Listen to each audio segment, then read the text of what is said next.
A gente vai falar agora de um assunto que atinge mais de 8 milhões de brasileiros, a dislexia. Você já ouviu falar? Já teve curiosidade em pesquisar sobre esse tema? Esse distúrbio de aprendizagem se apresenta em pelo menos 17% da população mundial. A gente vai entender um pouco mais sobre esse tema com a psicopedagoga Bianca Gabetta. Ela conversa ao vivo com a gente agora. Bom dia, Bianca. Muito obrigada pela sua presença aqui no Edição Manhã. Bom dia, como vai? Tudo bem? Tudo jóia, Bianca. E a gente já queria começar esse nosso bate-papo entendendo mesmo o conceito. O que é a dislexia? Muita gente fala, é uma doença, é um distúrbio. Como é que a gente pode definir a dislexia? Então, a dislexia, nós podemos defini-la como um transtorno específico de aprendizagem, tá? Ligado diretamente ao processo de leitura e escrita. Então, ela não é uma doença. Então, por não ser uma doença, ela não tem cura. E como você bem disse aí no início, você falou que ela atinge quase 17% da população mundial, né? É um número aí considerável. Por isso que ela entra na característica de transtorno, segundo o DSM-5. Agora, muita gente, é correto a gente afirmar que muita gente não sabe que tem dislexia, não foi diagnosticado ou não percebeu, enfim. Esse número que eu quero dizer, ele pode ser ainda muito maior do que a gente imagina? Sim, se nós pensarmos nessa população mundial, pensando nos adultos, né? Porque, assim, as pesquisas das últimas décadas, elas evoluíram a ponto da gente conseguir identificar essa dificuldade de aprendizagem de leitura e escrita. Então, pode ter adultos que passaram pelo processo acadêmico dele com muita dificuldade de leitura e escrita, e essa sendo vista apenas como uma dificuldade ou como um aluno que se empenhava pouco, né? E às vezes pode ser isso, mas às vezes poderia também ser a dislexia. Então, não tem como mensurar isso nesse momento, mas o que você colocou pode sim ser passível aí de maiores investigações futuras, né? Para não crianças que estão nessa escolarização ainda, mas adultos, né, que já terminaram o seu processo. Que já conseguiram passar por todo esse momento de dificuldade, né? Realmente romperam. Hoje em dia, esse diagnóstico, esses sinais, eles são mais observados na sala de aula? Você é psicopedagoga e esse diagnóstico, ele começa muitas vezes ali, a escola é fundamental para ajudar a identificar isso nas crianças, especialmente? Sim, principalmente a escola, né? Porque o primeiro contato da criança, depois que da família, é o ambiente escolar, que a grande maioria vai para a educação infantil, então ela começa muito cedo lá na escola, e depois ela dá seguimento no fundamental, né? Então, é muito importante que os professores cada vez mais se capacitem para eles poderem não identificar, mas pensar na possibilidade, né, daquela criança poder vir ter o transtorno futuramente. Então, a criança, lá na educação infantil, ela já começa a dar alguns sinais, né, que pode ter um transtorno. Não quer dizer que na educação infantil, ou no período que ela está até os 5 anos na escola, que é o período da educação infantil, já vai identificar, mas ela já pode começar a apresentar alguns sinais. Por exemplo, Bianca, quais seriam esses sinais? Até para que os pais em casa também consigam identificar e ajudar essa criança, né? Uma criança que tenha um atraso na fala, tá? Uma criança que tenha dificuldade naquelas canções infantis, né? De perceber a rima, né? De conseguir cantar, ou uma criança que é mais dispersa, que não tem muito interesse em livros impressos, tá? Isso pode ser um sinal do transtorno, tá? Mas também pode não ser. Isso é importante a gente não generalizar, né, Bianca? Isso, exatamente. Não podemos é um sinal de alerta. Sim, alerta. E aí quem identifica isso é a escola, né? Que é onde a criança permanece ali por muito tempo na educação infantil, 4 horas pelo menos por dia. E aí os professores podem começar a ficar alerta em relação àquela criança. identificado esses sinais que podem ser aí uma dislexia, qual que é o procedimento? Então foi confirmado, essa criança ela é encaminhada para algum especialista? Quais são os tratamentos, se é que a gente pode chamar assim? Quais são os métodos utilizados para que ajude no desenvolvimento dessa criança? Tá, então, pensando que o importante dizer assim, para se fechar um laudo, né, de transtorno específico de aprendizagem, a dislexia, essa criança pelo menos tem que estar há mais de 2 anos na escolarização, no seu processo de escolarização. Mais de 2 anos que no Fundamental 2, tá? Pensa que ela já passou pela educação infantil, aí ela entrou no Fundamental, no primeiro ano, no segundo ano, e essas dificuldades, elas não só persistem quando começam a aparecer outras dificuldades. Então, a criança no primeiro ano, no final do primeiro ano, no segundo ano, que ainda tem dificuldade de fazer a cópia da lousa, que tem dificuldade na leitura, né, na aquisição da leitura e na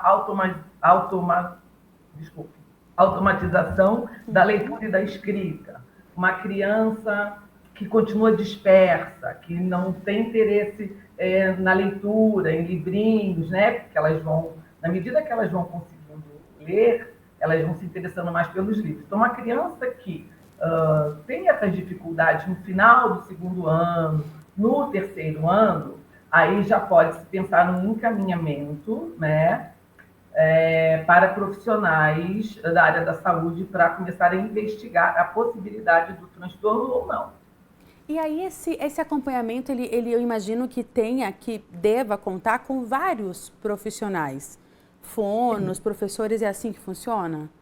Sim, então assim, a escola identificando, né, essa possibilidade, então é conversado com os pais e os pais buscam, né, uma avaliação com o fonoaudiólogo, uma avaliação com o psicopedagogo, né, e aí nessa avaliação nós podemos aí encaminhar também, pedir o auxílio aí do neurologista para fazer também uma avaliação, tá? E aí depois de toda essa equipe né, ter feito essa avaliação, e muitas vezes é preciso também fazer uma intervenção por um período antes de fechar o diagnóstico, tá? Certo. E a dislexia, muitas vezes, ela é confundida também com o transtorno de déficit de atenção, né? O TDAH. Não tem nada a ver uma coisa com a outra, ou de fato as pessoas acabam confundindo por alguns pontos em comum?